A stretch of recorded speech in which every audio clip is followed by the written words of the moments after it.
अस्सलामुअलैकुम नाज़रीन, मैं हूं आपका होस्ट इंजीनियर फैसल और आप देख रहे हैं MGTV। नाज़रीन, आपको पता लग चुका होगा कि सऊदीया ने पेट्रोल डीजल की कीमतों में इजाफा कर दिया है। क्या आपको पता है कि कीमतों में इजाफा क्यों किया गया और पहले इसके रेट्स क्या थे? तो आइए नाज़रीन, पहले आपको बताते हैं कि पेट्रोल और डीजल के पुराने रेट क्या थे और नए रेट क्या कर दिए गए हैं।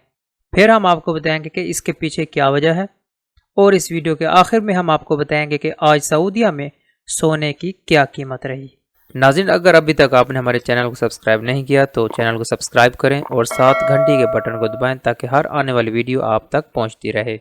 जी नाज़रीन, अगर हम बात करें सऊदीया में पेट्रोल और डीजल की कीमतों की तो 11 मई 2020 मतलब पूरा एक महीना पहले इन कीमतों में नुमायां कमी की गई थी और अब 11 जून 2020 को मतलब पूरे एक महीने के बाद दोबारा कीमतों में इजाफा कर दिया गया है।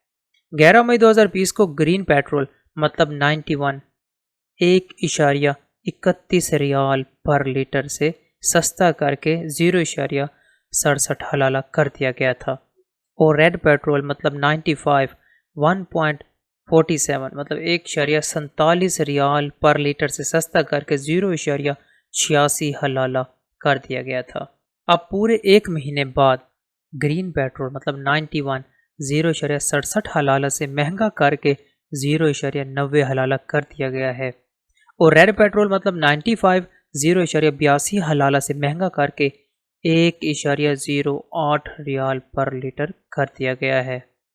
नाज़रीन, इस रद्दो बदल की वजह क्या है, आइए हम आपको तफसील से बताते हैं।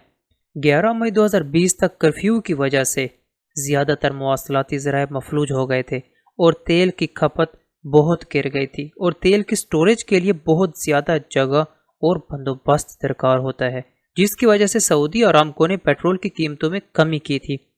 और जैसा कि आपको पता है कि सऊदी हुकूमत ने 28 मई 2020 से दोबारा कारोबारी सरगर्मियां खोलने का ऐलान कर दिया था और तमाम नक़ल व हरकत दोबारा शुरू हो गई थी, तो तेल की खपत में दोबारा इजाफा हो गया है। चूँकि तेल की खपत दोबारा बढ़ चुकी है तो तेल के नरखों में दोबारा इजाफा किया गया, जो सऊदीया की मईशत को भी सहारा देगी। नाज़रीन, अब बात करते हैं सऊदी मार्केट में सोने के रेट की। 24 कैरेट सोने की कीमत 207.41 और 21 कैरेट की कीमत आज 181.48 रियाल पर ग्राम रही। हम उम्मीद करते हैं कि आपको दी गई मालूमात पसंद आई होगी। मज़ीद सऊदी अरब की ताज़ा तरीन अपडेट्स के लिए हमारे चैनल के साथ जुड़े रहें। मिलते हैं अगले प्रोग्राम में मज़ीद ताज़ा तरीन खबरों के साथ। तब तक के लिए अल्लाह हाफ़िज़।